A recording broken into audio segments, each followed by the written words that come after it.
सुप्रभात बच्चों। मैं डॉक्टर आरती सिंह आज भाग 2 के इस वीडियो में हिंदी व्याकरण के रचना के आधार पर वाक्य भेद के तीसरे वाक्य तथा वाक्य रूपांतरण के बारे में आपको बताऊंगी।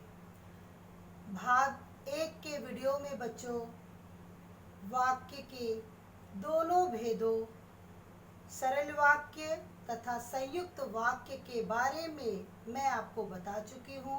आज तीसरा वाक्य मिश्रित वाक्य, इसके बारे में मैं आपको बताऊंगी। मिश्रित वाक्य संयुक्त वाक्यों में जहाँ प्रत्येक उपवाक्य स्वतंत्र उपवाक्य होता है, वहाँ मिश्र वाक्यों में एक उपवाक्य तो स्वतंत्र उपवाक्य होता है तथा शेष उपवाक्य स्वतंत्र उपवाक्य पर आश्रित रहने के कारण आश्रित उपवाक्य होता है। बच्चों, संयुक्त उपवाक्य में आपने क्या देखा?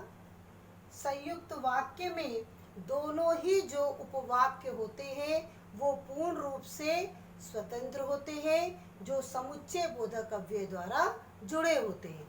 लेकिन यहाँ मिश्रित वाक्य में जो दोनों उपवाक्य होंगे उसमें से एक प्रधान उपवाक्य होगा जिसे स्वतंत्र उपवाक्य से तात्पर्य प्रधान उपवाक्य है। तो दोनों उपवाक्यों में एक प्रधान उपवाक्य होगा और दूसरा प्रधान उपवाक्य पे आश्रित होने के कारण आश्रित उपवाक्य होगा। तो मिश्र वाक्य संयुक्त वाक्य से भिन्न है। उसमें दो उपवाक्य थे, केवल दोनों ही स्वतंत्र थे, समुच्चय बोधक अव्यय से जुड़े थे। लेकिन मिश्रित वाक्य में एक स्वतंत्र है तो दूसरा उस पे आश्रित है। जैसे पिताजी ने मुझसे कहा कि वे बहुत बीमार हैं। यहाँ पिताजी ने मुझसे कहा, ये प्रधान उपवाक्य है कि वे बहुत बीमार हैं। प्रधान पे आश्रित होने के कारण ये आश्रित उपवाक्य है। दूसरा उदाहरण, मैंने वही मकान खरीदा है जहां आप रहते हैं। यहाँ भी वही है, एक प्रधान उपवाक्य है तो दूसरा आश्रित है। तो बच्चों, भाग 1 तथा भाग 2 दोनों वीडियो को मिला के आज हमने आपको वाक्य के भेद को स्पष्ट कर दिया है, सरल वाक्य को, संयुक्त वाक्य को और मिश्रित वाक्य को। और उम्मीद करते हैं कि आपको अच्छे तरीके से रचना के आधार पे वाक्य के भेदों के बारे में पता चल गया होगा। तो अब हम देखते हैं बच्चों वाक्य रचनांतरण या रूपांतरण। मतलब वाक्य रूपांतरण क्या है? मीन्स एक वाक्य को इसके अंतर्गत कैसे दूसरे वाक्य में परिवर्तित करते हैं। तो देखिए, वाक्य रूपांतरण किसे कहते हैं? वाक्य रूपांतरण के अंतर्गत किसी एक वाक्य को दूसरे प्रकार के वाक्य में परिवर्तित किया जाता है। लेकिन बच्चों, एक वाक्य को दूसरे वाक्य में परिवर्तित करते समय हमें क्या ध्यान देना है कि केवल बाहरी दशा से परिवर्तन होना चाहिए, उस वाक्य का अर्थ किसी भी तरह से परिवर्तित नहीं होगा। तो आइए देखते हैं कैसे सरल से संयुक्त मिश्रित तथा संयुक्त से सरल मिश्रित तथा मिश्रित से कैसे सरल और संयुक्त में हम एक वाक्य को दूसरे वाक्य में परिवर्तित करते हैं। पहला है हमारा सरल वाक्य। वाक्य क्या है? वह फल खरीदने के लिए बाजार गया। जब इस सरल वाक्य को बच्चों हम संयुक्त वाक्य में बदलेंगे तो आपको हम बता चुके हैं कि दो स्वतंत्र उपवाक्य होंगे जो समुच्चय बोधक अव्यय द्वारा जुड़े होंगे। तो क्या हो जाएगा? वह बाजार गया और वहीं से उसने फल खरीदे। अब इसी वाक्य को हम मिश्रित वाक्य में कैसे बदलेंगे? मिश्रित वाक्य में बदलने के लिए दो उपवाक्य होंगे, लेकिन एक प्रधान उपवाक्य होगा और दूसरा उस प्रधान उपवाक्य पर आश्रित उपवाक्य होगा। तो देखिए क्या हो जाएगा? वह तब बाजार गया जब उसे फल खरीदने थे। दूसरा है बच्चों संयुक्त वाक्य।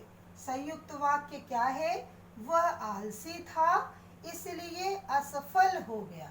और इस संयुक्त वाक्य को हमें बदलना किसमें है? सरल वाक्य में और मिश्रित वाक्य में। तो सरल वाक्य में बदलते समय क्या ध्यान रखेंगे? एक उद्देश्य होगा और एक विधेय होगा।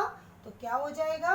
आलसी होने के कारण वह असफल हो गया। दूसरा, जब इसी को हम मिश्रित में बदलेंगे, जो आलसी था वह असफल हो गया।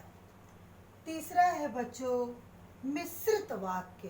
कौन सा वाक्य है? जो व्यक्ति स्वावलंबी होते हैं वे सदा सुखी रहते हैं। ये मिश्रित वाक्य है, इसको हमें सरल वाक्य में बदलना है।